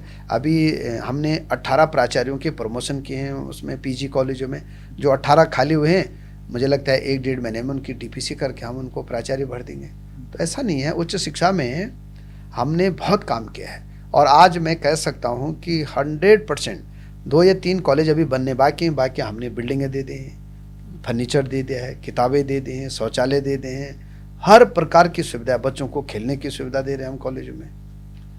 बच्चे जहाँ तक जा सकते हैं वो सब हम काम कर रहे हैं। पर सर मैं आपको एक कुमाऊं यूनिवर्सिटी, मैं वहाँ से पढ़ा हूँ, ठीक है। मैं वहाँ का एग्जाम्पल देता हूँ। वो एक इकलौता कैंपस, अब तक सबसे पुराना यूनिवर्सिटी, उसका एक ही कैंपस है। तो बाकी जगह हम उस कैंपस को बना नहीं पाए, मतलब दूसरी जगहों से भी आज अगर किसी को जाना पड़ता है वो नैनीताल ही पढ़ने जा सकता है। तो आपको लगता है कि हमें समय के साथ साथ जिस तरह से हमारी पॉपुलेशन बढ़ रही है, हमें उनके लिए हायर एजुकेशन की फैसिलिटीज बढ़ानी पड़ेगी? देखिए, नैनीताल विश्वविद्यालय के अब 2 विश्वविद्यालय हो गए हैं। एक पहले कुमाऊं का एक ही विश्वविद्यालय था, वो था कुमाऊं विश्वविद्यालय। अब सोबन सिंह जिना नया विश्वविद्यालय हमने बनाया अल्मोड़ा, उसके पिथौरागढ़ एक नया कैंपस हो गया, बागेश्वर एक नया कैंपस हो गया है, तो उसके और एक चंपावत हो गया, उसके 3 कैंपस हो गए हैं। और जो हमारा नैनीताल विश्वविद्यालय उसके 2 कैंपस हो गए, एक भीमताल कैंपस है उनका, एक नैनीताल कैंपस। बट ये कैंपस तो ऐसे जैसे पॉलिटिक्स में ये हम राज्य मंत्री दर्जा दे देते वैसे ही कैंपस हो जाते हैं। और हमने अभी नैनीताल विश्वविद्यालय के 100 करोड़ रुपए दिए हैं। ये भी पहली बार है कि एक कैंपस को एक मुश्त हमने मेरू के लिए 100 करोड़ रुपए दिए। कोई बड़ी बात, आज तक का रिकॉर्ड आप देख लीजिए इन 50 सालों में कि अगर किसी विद्यालय को एक मुश्त 100 करोड़ रुपए किसी ने दिए हो, हमने दिए अभी। और वहाँ के वीसी भी बहुत अच्छा काम कर रहे हैं, प्रोफेसर साहब हमारे। तो मैं कह रहा हूँ कि उच्च शिक्षा में आप एक बार सारे कॉलेजों का भ्रमण जरूर करिए आप, और तब मुझे बताना कि कहीं टीचर की कमी होगी तो मुझे बताना। ओके सर, अब एजुकेशन हमारा बहुत लंबा चल गया, अब हेल्थ पे आते हैं। आपका दूसरा सबसे क्रूशियल डिपार्टमेंट है। जैसे नए मेडिकल कॉलेज हैं, बन भी रहे हैं और कुछ बने भी हैं, बट सर ज़्यादातर ऐसा क्यों है कि ये रेफरल सेंटर बन गए? अब मैं आपको एक एग्जांपल देता, आपने श्रीनगर में डायलिसिस सेवा शुरू की, अभी भी देखते कि देहरादून आना पड़ता है ज़्यादातर लोगों को। फिर ऐसा क्यों है? जब चीज़ें वहाँ उपलब्ध हैं तो हम उसको लागू क्यों नहीं कर पा रहे? देश में पहला राज्य उत्तराखंड है जहाँ डायलिसिस सेवा निःशुल्क है, कहीं नहीं है देश में। मरीज को लाना भी फ्री है, डायलिसिस भी फ्री है और घर तक छोड़ना फ्री है। जहाँ तक श्रीनगर की बात आपने बताई, श्रीनगर में 2018 में हमने डायलिसिस शुरू किया। 2018 में? 2018 जब मैं मंत्री बना तो हमारी सरकार में ये डायलिसिस सेवा शुरू हुई और 10 मशीनें वहाँ डायलिसिस की थी। 5100 से ज़्यादा लोगों ने वहाँ डायलिसिस कराया। कितने 100 से ज़्यादा? 5100 से ज़्यादा। ये मैं आंकड़े इसलिए दे रहा हूँ आपको क्योंकि मैं वहाँ का विधायक भी हूँ। अब अभी 2-3 महीने पहले वहाँ डायलिसिस की मशीनें खराब हो गई। खराब हुई तो लोगों ने ये नहीं बताया कि 5100 लोगों के डायलिसिस फ्री हुए हैं। लोगों ने कहा कि साहब डायलिसिस मशीन क्या हो गई? खराब हो गई। खराब होने के बाद हमने 5 नई मशीनें और दे दी, वहाँ डायलिसिस फिर शुरू हो गया। तो लोग ये जरूर बताते हैं, नेगेटिव चीज़ें जरूर बताते हैं, पॉजिटिव चीज़ें कभी बताते नहीं हैं। तो मैं कह रहा हूँ कि वहाँ डायलिसिस सेवा सुचारू रूप से शुरू हो गई है। और श्रीनगर की बात नहीं है, गोपेश्वर में भी डायलिसिस सेवा है, पौड़ी में भी डायलिसिस सेवा है, पिथौरागढ़ में भी है, बागेश्वर में भी है, हर डिस्ट्रिक्ट हेडक्वार्टर में डायलिसिस सेवा है। और ये देश का इकलौता राज्य है जहाँ की डायलिसिस की मरीजों की सरकार इतनी बड़ी चिंता कर रही है। अब एक एग्जाम्पल जो हमारे दर्शक ने भेजा, खासकर भीमताल बस दुर्घटना हुई सर, जब घायलों को पहले क्योंकि पास में हुई थी, वहाँ पर CSC है, तो CSC में स्ट्रेचर तक उपलब्ध नहीं थे, डॉक्टर्स उपलब्ध नहीं थे। और दूसरा एक एग्जाम्पल उन्होंने उत्तरकाशी का दिया है, जहाँ पर हाथ की हड्डी टूटी और युवक जिला अस्पताल गया, लेकिन हड्डी का कोई डॉक्टर वहाँ उपलब्ध नहीं था, उसको फिर 172 किलोमीटर दूर ऋषिकेश आना पड़ा। तो हम कब उनको वो सुविधाएं दे पाएंगे? देखिए बट जी, मैं एक 2-3 बातें कहना चाहता हूँ आपको कि मैं एक तो जिन्होंने क्वेश्चन पूछे उनका भी धन्यवाद देना चाहता हूँ कि निश्चित रूप से हमारे प्रदेश की जनता अब इतने जागरूक हो गई है कि हर आदमी एक सकारात्मक बात करता है हमसे। आप देख रहे होंगे कि हमारे राज्य में पहले एक भी मेडिकल कॉलेज नहीं था। राज्य बनने से पहले कुछ था क्या? नहीं था। डिस्ट्रिक्ट हॉस्पिटल थे। आज हमारी सरकार में पिथौरागढ़ मेडिकल कॉलेज बन रहे हैं, अल्मोड़ा मेडिकल कॉलेज शुरू हो गया है, रुद्रपुर का मेडिकल कॉलेज बन रहा है, हल्द्वानी मेडिकल कॉलेज 150 बच्चे वहाँ MBBS कर रहे हैं, हरिद्वार में मेडिकल कॉलेज में MBBS पढ़ाई हो रही है, हमारा श्रीनगर में MBBS पढ़ाई हो रही है, देहरादून में MBBS पढ़ाई हो रही है। आज लगभग प्राइवेट और सरकारी सिस्टम में 1500 बच्चे MBBS कर रहे हैं हर साल हमारे यहाँ। पहले एक भी बच्चा नहीं था। आज हमको 300 डॉक्टरों की ज़रूरत पड़ती है हर साल जो रिटायर्ड होते हैं, और हमारे यहाँ कितने बच्चे पढ़ाई कर रहे हैं? 1500। बड़ी बात है कि नहीं? पहले यहाँ से कोई बच्चा PG नहीं करता था। आज हमारे राज्य में लगभग 250 बच्चे PG जो है सरकारी सिस्टम में कर रहे हैं, हमारे सरकारी मेडिकल कॉलेजों में, और लगभग 300 बच्चे प्राइवेट मेडिकल कॉलेजों में बच्चे PG कर रहे हैं। आज हमारे राज्य में 550 बच्चे क्या कर रहे हैं? PG कर रहे हैं, जो कि स्पेशलिस्ट बनेंगे, सुपर स्पेशलिस्ट बनेंगे। अब हम पहले हमारे यहाँ डॉक्टरों की इतनी कमी थी कि कंपाउंडर ही सब कुछ होता था या फार्मासिस्ट होता था। आज मेरे राज्य में उत्तराखंड में 2900 डॉक्टरों की हम नियुक्तियां कर चुके हैं। कितने? 2900। और जिन्होंने ज्वाइनिंग नहीं की 158 डॉक्टरों ने, उनके खिलाफ मैंने कार्रवाई करके उनको बर्खास्त भी कर दिया, नहीं भर्ती हो गई। और अब लगभग 250 डॉक्टरों को हम जो कि बैकलॉग के पद थे उनकी भी नियुक्तियां करने जा रहे हैं। अब हमारे राज्य में डॉक्टरों की कमी तो नहीं है, हमारे राज्य में दिक्कत है स्पेशलिस्ट डॉक्टर। एग्जैक्टली 300-350 स्पेशलिस्ट की नहीं 450 की कमी है। 450? हाँ, आप 100 कम बता रहे हैं। लगभग 450 से ज़्यादा स्पेशलिस्ट डॉक्टरों की हमारे राज्य में आएंगे कहाँ से? अब इसके लिए देखिए, हमारा जो रोड मैप है वो सुन लीजिए आप। एक तो हमने स्पेशलिस्ट डॉक्टरों की जो रिटायरमेंट की उम्र है वो 65 साल कर दी है। तो जो 60 साल में रिटायर्ड होते थे, पहले क्या था कि इनकमिंग कम थे और आउटगोइंग ज़्यादा थे। अब 5 साल वो स्पेशलिस्ट और सेवा करेगा। एक उनको जितनी तनख्वाह मिलती थी उतनी तनख्वाह पे वो काम करते रहेंगे। दूसरा, हमारे राज्य में हमने टारगेट रखा है कि हमारे जो सरकारी मेडिकल कॉलेज हैं 300 बच्चे हर साल जो है PG करेंगे सरकार के खर्चे पे। ठीक है। और ये जो बच्चे PG करेंगे इनको 5 साल हमारे हॉस्पिटलों में क्या करना पड़ेगा? नौकरी करनी पड़ेगी। अगर ये बॉन्ड को क्विक करते हैं या बॉन्ड के खिलाफ जाते हैं तो 2 से 3 करोड़ रुपए इनको भरपाई करनी पड़ेगी। तो अब कोई भी बच्चा जो है बॉन्ड को क्विट नहीं कर पाएगा, उसको जो है तोड़ नहीं पाएगा। तो ये कब तक, ये जो स्पेशलिस्ट है कब अब तक आ स्पेशलिस्ट डॉक्टर जो है इस साल हम पे लगभग 70 आ रहे हैं, अगले साल 150 आएंगे। 2027 में 100% स्पेशलिस्ट डॉक्टर हमारे राज्य में आ जाएंगे। मैं आज आपको कह रहा हूँ इस मंच से कि 2024 में उत्तराखंड जो है स्पेशलिस्ट डॉक्टर जो है हमारे यहाँ ज़्यादा हो जाएंगे। 2027 में 2025 में हमारे पास लगभग 70 आएंगे, 2026 में लगभग 150 आएंगे, और 2027 में हम पे 200 से ज़्यादा आएंगे। बट सर आपका रोड मैप मैंने सुना, और आपने जिस तरह से आपके टिप्स में है सारे आंकड़े, बट उसके बाद भी कुछ खबरें जो आती है, जैसे मान लीजिए कि हम कंधे पे लेके आ रहे हैं किसी महिला को, उसको डिलीवरी नहीं हो पाई या हमने उसको रेफरल सेंटर भेज दिया। कई अब बड़े बड़े हॉस्पिटल्स जो जिसमें हम बहुत ज़्यादा पैसा पंप कर रहे हैं वहाँ से भी लोग रेफर होके आ रहे हैं। फिर ये स्थिति क्यों होती है? देखिए, क्या अकाउंटेबिलिटी की कमी है? क्या ये हमारा सिस्टम या हमारा इकोसिस्टम अभी भी चलता है, एटीट्यूड पे चल रहा है? मैं आपको 2-3 बातें बता रहा हूँ। देखिए, जिस गाँव में रोड नहीं होगी तो निश्चित रूप से वहाँ मरीज पालकी में आएगा। स्वास्थ्य विभाग का काम रोड देना नहीं है, रोड PWD वहाँ देगी। रोड कई बार गांव में क्या होता है कि वन विभाग के कारण रोडें नहीं कट पा रही, ये आप भी समझ सकते हैं, मैं भी समझ सकता हूँ। लेकिन जिन गांव में रोड सुविधा नहीं है, बड़ी जी मैं आपको ध्यान आकर्षित करना चाहता हूँ, वहाँ हमने डोलियार पालकी दे रखे हैं। स्वास्थ्य विभाग ने दे रखे। अच्छा, वो आपकी ओर से दी? हमारी ओर से हैं। और जो लोग उनको रोड तक लाते हैं, 108 तक लाते हैं, उनको हम पैसा देते हैं लाने का भी। ये बातें आज तक किसी मंच पे गई नहीं आज तक, इसलिए कह रहा हूँ मैं कि आपने अच्छा सवाल पूछा है। लगभग जिन भी गांव में रोड नहीं है वहाँ हमने पालकियाँ दे रखी, डोलियाँ दे रखी, और जो लाते हैं उनको हम पैसा देते हैं। 108 सेवा फ्री है, उसका रिस्पांस टाइम भी अब हमने फिक्स कर दिया है। 108 सेवा अगर 22 मिनट में नहीं पहुँचाएगी हॉस्पिटल तक तो 3 गुना उस पर फाइन पड़ेगा। ये भी हमने जो है जनवरी से लागू कर दिया है, ये भी कर रहे हैं हम पूरे प्रदेश में। दूसरा, हमारे जितने डिस्ट्रिक्ट हॉस्पिटल हैं, जैसे स्पेशलिस्ट डॉक्टर आ जाएंगे तो मैं कह सकता हूँ गारंटी के साथ में कि 95% लोगों का इलाज वहीं हो जाएगा। कितने परसेंट? 95। हमको ये 2 साल हमारे लिए क्या है, थोड़ा कठिन, क्रूशियल है।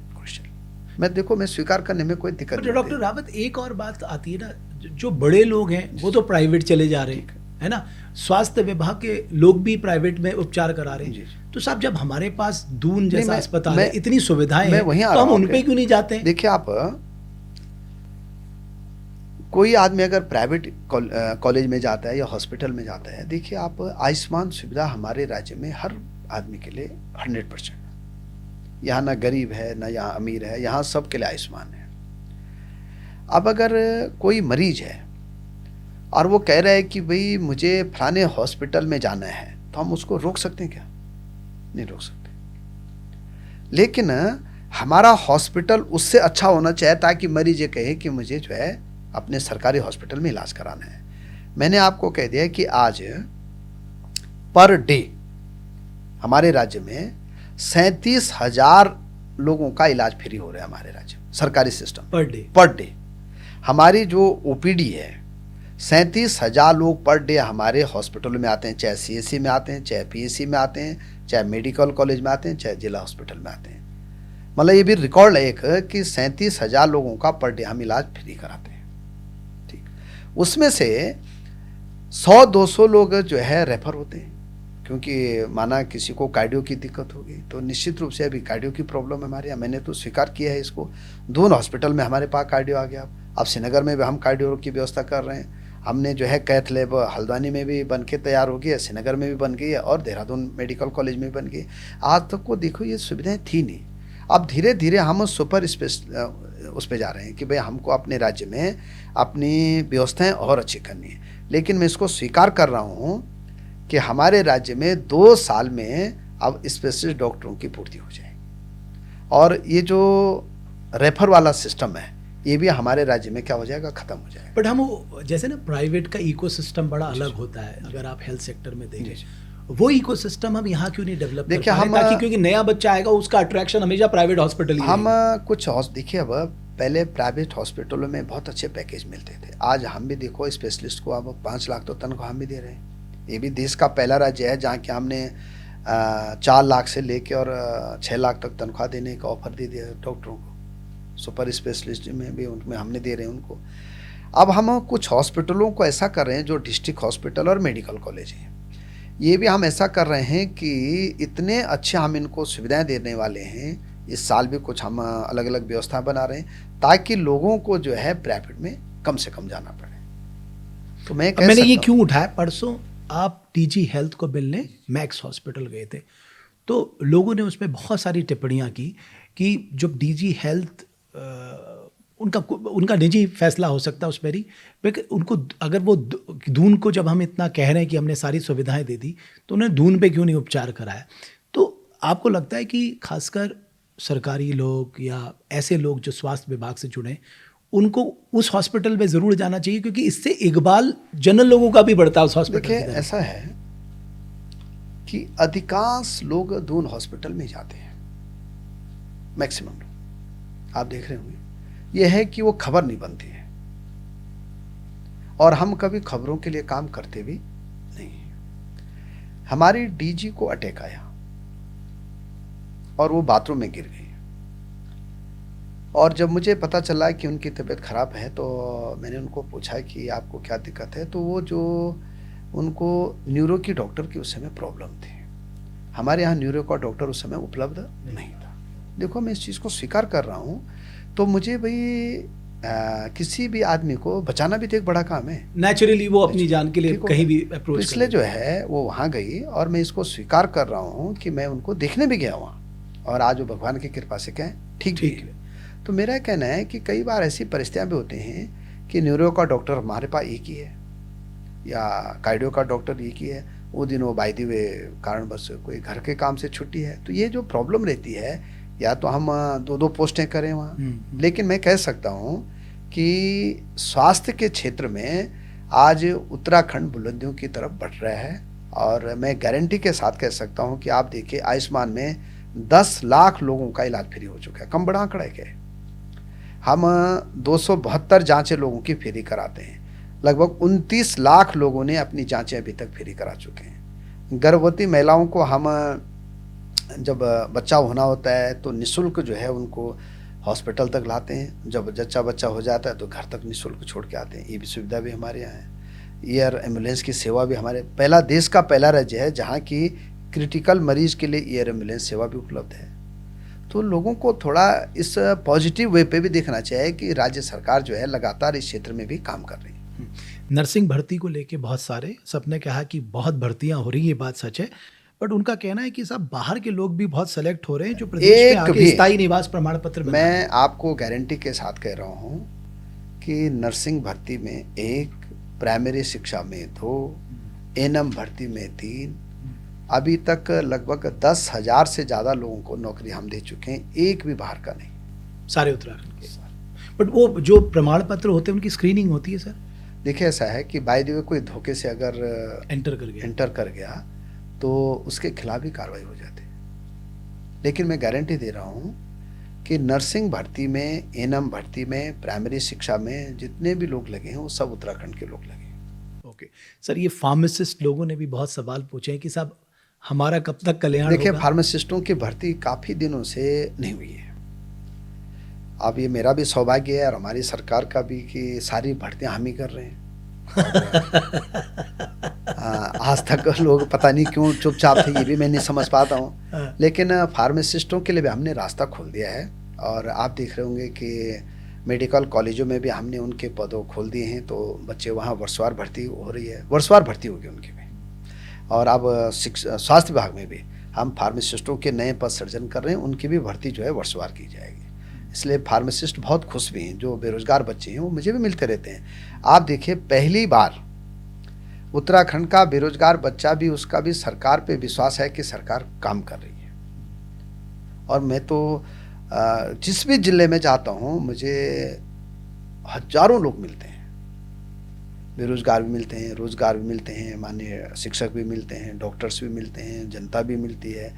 और मैं सबसे पूछता हूँ, मेरा स्वभाव है मैं सबको मिलता भी हूँ। लोग कहते हैं कि मंत्री जी पारदर्शिता से काम हो रहा है और ईमानदारी से काम हो रहा है, उत्तराखंड के लोग भर्ती हो रहे हैं, इससे बड़ी बात हमारे लिए क्या हो सकता है। देखो एक नेता के रूप में, स्वास्थ्य मंत्री के रूप में या शिक्षा मंत्री के रूप में मुझे बड़ा सुकून है कि लोग सकारात्मक सोचते हैं हमारे बारे में। एक और जो मुद्दा है वो है आशा कार्यकर्तियों का। वो भी चाहती हैं कि उनका जीवन बेहतर हो, है ना, उनको बेहतर सुविधाएं, बिकॉज वो बहुत, मैं कहूँगा वो स्वास्थ्य विभाग की सबसे बड़ी पिलर हैं जो रूरल एरियाज तक जाती हैं। उनके बारे में आपका क्या? देखिए हमारी आशा दीदियाँ लगभग 12,000 हैं, 12,000 से ज़्यादा हैं, फैसिलिटर भी 650 हैं। इनको लगभग 40 कामों के पैसे मिलते हैं, ये भी भारत सरकार की स्कीम है। एक गर्भवती महिला को ले जाएंगे तो उसके 400 रुपये मिलते हैं या 300 रुपये मिलते हैं। हर टीबी के मरीज को ले जाएंगे तो उसको पैसा मिलता है। ये उनकी फैसिलिटी के अनुसार ही उनको पैसा मिलता है। राज्य सरकार भी 3,000 रुपये इनको अलग से देती है राज्य सरकार की तरफ से। अब इनकी 2-3 डिमांड है। एक इनके कहना है कि हमको सारे पैसे इकट्ठे मिल जाएं, एक इनका ये कहना है कि हमारे अकाउंट में जो है सब पूरी सैलरी मिल जाए। हम दोनों चीज़ें कर रहे हैं आशाओं के साथ, और मैं आचार संहिता के बाद आशा वर्करों के साथ बैठने वाला भी हूँ। और इनकी जो, क्योंकि आशा वर्कर क्या है ना, घर घर जाते हैं और ये कई काम करते हैं। खासकर पहाड़ की भौगोलिक परिस्थिति में देखिए आप, अगर हमारे यहाँ मृत्यु दर अगर कम हुई तो उसमें आशाओं का क्या है, बहुत बड़ा रोल। IMR, MMR उस सब में इनका बहुत बड़ा रोल, उनका बहुत बड़ा रोल है। तो मैं चाहता हूँ कि आशाओं के बारे में हम सकारात्मक भी सोच रहे हैं, और जो उनकी मैं मिलता रहता हूँ उनको, जो उनकी 2-3 सरकार की डिमांड है उनकी कि भाई ये करना चाहिए, उस पर हम आगे बढ़ भी चुके हैं। सर आपको लगता है कि एजुकेशन और हेल्थ को पॉलिटिक्स से अलग करना चाहिए? क्योंकि कई बार मैं देखता हूँ कि उच्चीकरण के नाम पर हम बहुत सारी सुविधाएं तो दे देते हैं पॉलिटिकल कंपल्शन के चलते, बट बाद में वो उतने उपयोग में नहीं आती, बहुत सारा वेस्ट जा रहा होता है। बिकॉज जनता का पैसा है, टैक्स का पैसा है, तो उसका सदुपयोग हो, उसका आउटकम निकल के आए। आप बहुत अच्छी बात कर रहे हैं कि देखिए इसमें मानक भी हैं, भारत सरकार के भी मानक हैं, WHO के भी मानक हैं, समग्र शिक्षा भी मानक हैं, राज्य सरकार के भी मानक हैं। कई बार लोग बहुत प्रेशर करते हैं और इसमें क्या होता है कि मानकों के ना होने के कारण बड़ी दिक्कतें भी आती हैं। लेकिन कई बार ये भी करते हैं लोग कि भाई कहते हैं कि नहीं साहब यहाँ होना चाहिए, हमारे लोकल जो लीडरशिप होती है वो भी करती है। लेकिन मैं चाहता हूँ कि इसमें एक सकारात्मक बहस होनी चाहिए इसमें, क्योंकि देखिए आप गरीब आदमी, जैसे पहली सरकार हमारी जिसने तय किया कि हर ब्लॉक में डिग्री कॉलेज होना चाहिए। अब हमने डिग्री कॉलेज खोल दे प्रत्येक ब्लॉक में। हमारे जो 95 ब्लॉक हैं, 2-3 ब्लॉकों को छोड़ दे, हर ब्लॉक में डिग्री कॉलेज खुल चुके हैं। आज ये है कि उसके कारण बच्चे उच्च शिक्षा 100% ग्रहण कर रहे हैं। लोग चाहते हैं कि हमारे यहाँ हॉस्पिटल होना चाहिए, तो उसके कारण यह है कि लोगों को ये भी है कि दूर न जाना पड़े। लेकिन मैं चाहता हूँ कि इसमें सकारात्मक एक बहस होनी चाहिए कि कितने किलोमीटर के दायरे में अच्छा हॉस्पिटल एक होना चाहिए और कितनी आबादी पे होना चाहिए। उससे मुझे लगता है कि हम अच्छी सुविधाएं दे सकते हैं। सर एम्स ऋषिकेश एक मतलब मैं समझता हूँ कि वो वरदान तो है ही, लेकिन पहाड़ के लोगों को बड़ा भटकना पड़ता है सर। और जब एम्स बना था ना, तो उत्तराखंड के चेहरे पे एक मुस्कान थी कि हमारे राज्य में इतना बड़ा अस्पताल बन रहा है, अब हमें बाहर नहीं जाना पड़ेगा। बट अभी मैं देखता हूँ क्योंकि डिमांड सप्लाई का बहुत बड़ा गैप है, और खासकर वेस्टर्न उत्तर प्रदेश को भी वो कैटर करता है। क्या हम कुछ ऐसा कर सकते हैं हमारे पहाड़ के दूर दराज के लोगों को वहाँ आसानी से सुविधाएं उपलब्ध हो जाए, उन्हें भटकना? देखिए एम्स का लोड अब कम हो जाएगा, उसका कारण मैं बताता हूँ। एक तो सैटेलाइट एम्स बन रहा है हमारा खिच्चा में और रुद्रपुर में, तो काफ़ी मरीज अब वहाँ चले जाएंगे और कुमाऊँ के जो मरीज हैं वो वहाँ भी इलाज हो सकता है। हमारे हरिद्वार ज़िले में मेडिकल कॉलेज जो है शुरू हो गया है और अगले साल से वहाँ सारी फैसिलिटियाँ शुरू हो जाएंगी। तो हरिद्वार ज़िले का जो लोड था एम्स पे, ये क्या हो जाएगा, वह कब शिफ्ट हो जाएगा। तो जो एम्स में बेड की दिक्कत होती है वो क्या हो जाएगी, मुझे लगता है कि हरिद्वार मेडिकल कॉलेज बनने के बाद काफ़ी सुविधाएं वहाँ पे हो जाएंगी। दूसरा ये भी हम केंद्रीय मंत्री जी से हमारी एक भी चर्चा हुई है कि हम ऐसा भी एक विषय सोच रहे हैं कि 10-12 बेड जो है पहाड़ के जो क्रिटिकल मरीज होते हैं उनके लिए हम उसमें अलग से कुछ व्यवस्था भी बनाना चाह रहे हैं, ताकि कई बार बहुत क्रिटिकल मरीज होता है, बेड नहीं मिलता है, तो उनके लिए कुछ व्यवस्थाएं बनाएं वहाँ पे। ऐसा भी एक विचार हो रहा है कि कुछ हम ऐसे 5-10 बेड ऐसे करें ताकि किसी को भी कभी ज़रूरत होगी तो तुरंत वो भर्ती हो जाए। लेकिन मैं हरिद्वार मेडिकल कॉलेज के रन होने के बाद मुझे लगता है कि काफ़ी जो है सुविधाएं हो जाएंगी। एक और पॉइंट था सर, खासकर धूमाकोट में जो बस हादसा हुआ या मारचूला का हम कहें, तो हमारे पास ट्रॉमा सेंटर नहीं है। तब उस समय बड़ी चर्चा हुई कि अगर रामनगर में ट्रॉमा सेंटर होता या दूसरी जगह पे गढ़वाल पे कहीं पे ट्रॉमा सेंटर होता तो हमारे लिए उनको मतलब फर्स्ट आवर जो गोल्डन आवर है उनको मदद देना आसान। देखिए ये बहुत अच्छा है कि हम ट्रॉमा सेंटर की तरफ अब जा रहे हैं। 100 किलोमीटर अब मैपिंग हो गई है, बहुत हमने काम किया इस पर।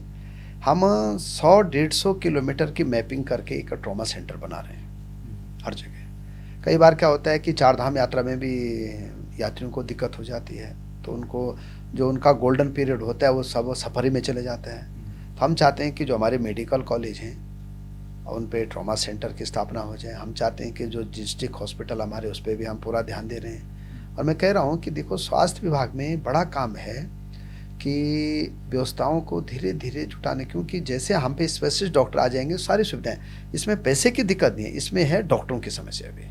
और डॉक्टरों की समस्या, स्पेशलिस्ट डॉक्टरों की समस्या पूरे देश में है। मुझे लगता है कि इसीलिए प्रधानमंत्री जी का मैं धन्यवाद देना चाहता हूँ कि उन्होंने लगभग 600 मेडिकल कॉलेज देश में अब क्या हो गए, शुरू हो गए। तो मेडिकल कॉलेज में जैसे बच्चे यूजी करेंगे, पीजी करेंगे, वैसे धीरे धीरे क्या हो जाएंगे, डॉक्टरों की कमी पूरी हो जाएगी। तो आने वाले समय में आप कह रहे हैं देखिए मैंने कहा कि 2 साल स्वास्थ्य विभाग में जो आपने रेफर की बात कही है, तो मैं कह सकता हूँ कि जैसे डिस्ट्रिक्ट हॉस्पिटलों में 100% हमारे स्पेशलिस्ट डॉक्टर आ जाएंगे, रेफर केस खत्म हो जाएंगे। अब मैं थोड़ा कोऑपरेटिव सेक्टर में आता हूँ। आप मुझे बताइए कोऑपरेटिव सेक्टर आज के दिन में हमारे उत्तराखंड को किस तरह से कैटर कर रहा है? देखिए, कोऑपरेटिव सेक्टर देश का एक महत्वपूर्ण विभाग बन गया है। मैं सबसे पहले तो प्रधानमंत्री जी का धन्यवाद देना चाहता हूँ कि एक कोऑपरेटिव नया विभाग उन्होंने बनाया है, और देश के गृह मंत्री माननीय अमित शाह जी उसके क्या हैं, मंत्री हैं। अमित शाह जी ने बहुत निर्णय किए भी। कोऑपरेटिव सेक्टर में आप देखिए कि इन 7 वर्षों में एक भी किसान आंदोलन उत्तराखंड में नहीं हुआ, एक भी। उसके पीछे आप देखो पूरे देश में किसान आंदोलन हुआ, उत्तराखंड में नहीं हुआ, आपने देखा होगा। उसका मूल कारण क्या है? कोऑपरेटिव विभाग। हम अपने किसानों को 1 लाख रुपए से लेकर 5 लाख रुपए बिना ब्याज के ऋण देते हैं। पूरे देश में अकेला राज्य उत्तराखंड है, और 10 लाख से ज्यादा किसानों को अभी तक हम ऋण देते हैं। कोई भी किसान आता है, किसान आज कोई भी काम करना चाहता है तो उसके लिए हमारा कोऑपरेटिव बैंक जो है खड़ा है। दूसरा, हमने मार्केटिंग पे बहुत ध्यान दिया है। आपने देखा होगा चौलाई से लेके मंडवा से लेके हमारा जो यूसीएफ है उस पर बहुत बड़ा काम कर रहा है। आज 42 रुपये केजी मंडवा हम सीधे किसान से खरीद रहे हैं। पहले जो है मंडवा को कोई पूछता नहीं था, ये आज स्थिति है हमारे यहाँ। फिर कोऑपरेटिव विभाग में हमने, आप रेशम फेडरेशन देखे हमारा बहुत अच्छा काम कर रहा है। हर दृष्टि में हमने कोऑपरेटिव सोसाइटियों को पैक्स कंप्यूटराइजेशन कर दिया है, ऋण लेने की क्षमता बढ़ा दी लोगों की, और पारदर्शिता कर दिया कोऑपरेटिव में। पहले क्या था कि कुछ कॉकस था कोऑपरेटिव में, ये हमने ख़त्म कर दिया। देश में अमित शाह जी ने कर दिया है और उत्तराखंड में हमने किया है। तो मुझे लगता है कि कोऑपरेटिव एक जन आंदोलन हो गया है। एक घसियारी कल्याण योजना आपने शुरू की थी सर, लेकिन जब हम सुनते हैं कि महिला घास काटने गई, उसे तेंदुए ने मार दिया, या वो बाघ का निवाला बन गई, या वो चोट लग गया उसे, तो फिर हमें लगता है कि ये क्या ओवरऑल इम्प्लीमेंट नहीं हो पाएगी? देखिए, ऐसा नहीं है।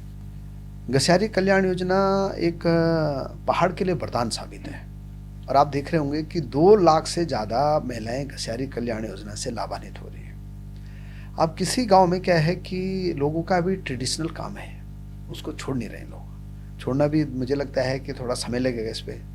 लेकिन जो हमारी साइलेज योजना है, घसियारी योजना, उससे आप देख रहे हो कि डेयरी सेक्टर में बहुत बड़ा उछाल आया है।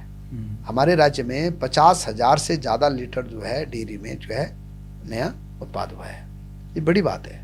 और जो पहले डेयरी सेक्टर के लोग परेशान रहते थे कि उनको जो है साइलेज नहीं मिलता था, घास नहीं मिलता था, उनको बड़ी दिक्कतें हो रही, आज वो ख़त्म हो गई।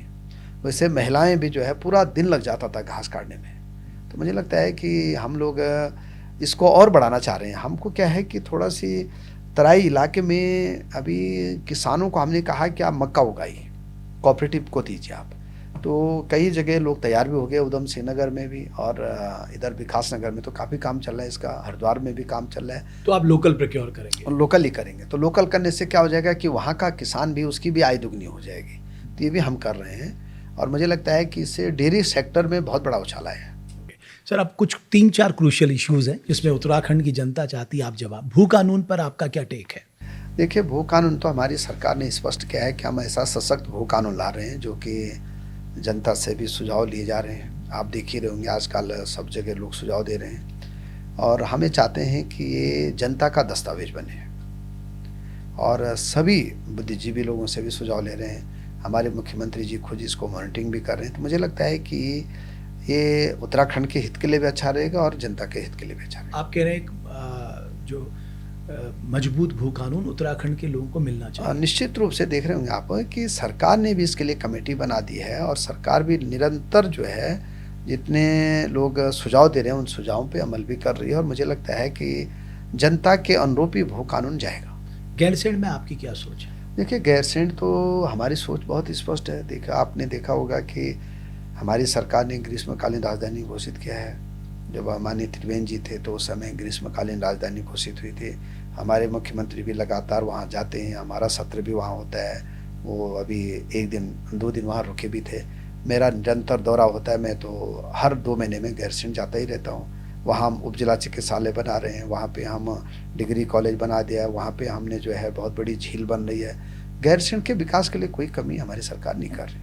ओके सर, आप मुझे ये बताइए, लोगों का ये कहना है कि आप एक ऐसे पॉलिटिशियन हैं जो किसी के साथ भी एडजस्ट हो जाते हैं, मतलब आपको एडजस्ट की दिक्कत नहीं है, तो ये इसका राज क्या है? देखा, मेरा एक स्पष्ट कहना, देखिए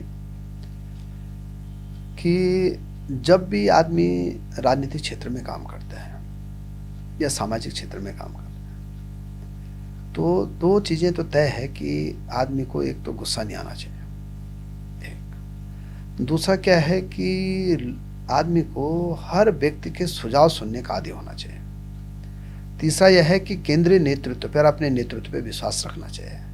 ये तीनों चीज़ों में बहुत फिट रहता हूँ।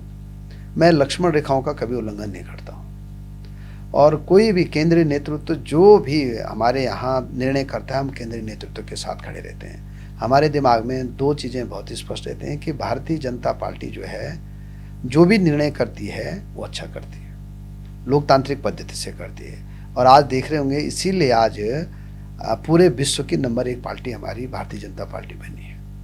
और हमारे प्रधानमंत्री जी बहुत विजनरी हैं, हमारे गृह मंत्री जी बहुत विजनरी हैं, हमारे राष्ट्रीय अध्यक्ष जी बहुत विजनरी हैं। वो जानते हैं कि किस कार्यकर्ता को किस काम पे लगाना है। और इसीलिए आपने देखा होगा कि प्रदेश में हम सब लोग कलेक्टिव लीडरशिप से काम करते हैं। कभी भी एक दूसरे के प्रति जो है हमारा भाव जो है बहुत सकारात्मक रहता है। इसीलिए दिख रहे होंगे आप कि काम की गति बहुत तेज़ी से हो रही है। आज आप देख रहे होंगे कि उत्तराखंड में 1 लाख करोड़ से ज़्यादा के काम भारत सरकार करा रही है। इतना काम कभी हुआ है कि उत्तराखंड में? कभी नहीं हुआ है। और आज उत्तराखंड उन चुनिंदा राज्यों में से एक है जो कि अपने विकास की दर को काफ़ी आगे बढ़ा रही है। और 2025 तो हमने तय किया है कि हम देश के टॉप राज्यों में शामिल हो जाएंगे, क्योंकि 2025 हमारा 25 साल का राज्य हो रहा है, और हमें चाहते हैं कि टॉप 3 राज्यों में से उत्तराखंड राज्य बन जाए। ओके, अपार्ट फ्रॉम पॉलिटिक्स आप समय कैसे बिताते हैं? मतलब राजनीति से भी देखो, अलग मेरे कुछ पास पसंद है आपको? समय की बहुत कमी रहती है। आप देख रहे होंगे कि मैं लगभग 27 दिन दौरे पे रहता हूँ। मैं देहरादून भी या तो कैबिनेट की बैठक में आता हूँ या कोई सरकारी बैठक होगी तब आता हूँ, नहीं तो मैं मैक्सिमम जो है दौरे पे रहता हूँ। और मुझे अच्छा भी लगता है लोगों के बीच जाना, लोगों की समस्याएं सुनना, क्योंकि हम भी एक आम आदमी हैं, और आम आदमी की तरह जब हम व्यवहार करते हैं तो लोगों को भी अपनी बात रखने का एक बड़ा प्लेटफॉर्म मिलता है। तो मैं समय यह है कि और थोड़ा सीखने की भी प्रवृत्ति रखता हूँ। आपने देखा होगा कि मैं कई मेडिकल कॉलेज में भी जाता हूँ देश विदेश के, मैं विश्वविद्यालय में भी जाता हूँ, कोऑपरेटिव सेक्टर में बहुत जाता हूँ, लोगों से भी बहुत मिलता हूँ। मैं हर प्रकार के लोगों से मिलता हूँ और विपक्ष के लोगों से भी बहुत मिलता हूँ। देखिए, कई बार क्या होता है कि सामान्य आदमी भी बहुत अच्छी बात बोलता है, तो हमको सीखने की प्रवृत्ति तो जीवन भर रहनी चाहिए। और मुझे लगता है कि राजनीति में आदमी को हर छोटे से छोटे तबके के आदमी की भी बात सुननी चाहिए, बड़े से बड़े की बात सुननी चाहिए, उससे अपने को बहुत ज्ञान मिलता है। छात्र राजनीति में आपका बड़ा रोल रहा है, बट जब छात्र संघ चुनाव की बात आई तो आप लोगों ने पैर पीछे क्यों खींचे? नहीं, पैर देखिए, आपने अच्छा सवाल पूछा है। मैं हमेशा, क्योंकि 1990 से मैं छात्र राजनीति में हूँ और 2001 तक हम तो यही डिमांड करते हैं कि चुनाव होने चाहिए हमेशा। जब मैं छात्र भी था, जब मैं शिक्षा मंत्री बना, तो आपने देखा होगा कि ये पहला मैंने कदम उठाया था कि एक प्रदेश एक चुनाव। हमने पूरे प्रदेश में एक दिन चुनाव कराते थे। 6 साल लगातार चुनाव हुए, लगातार।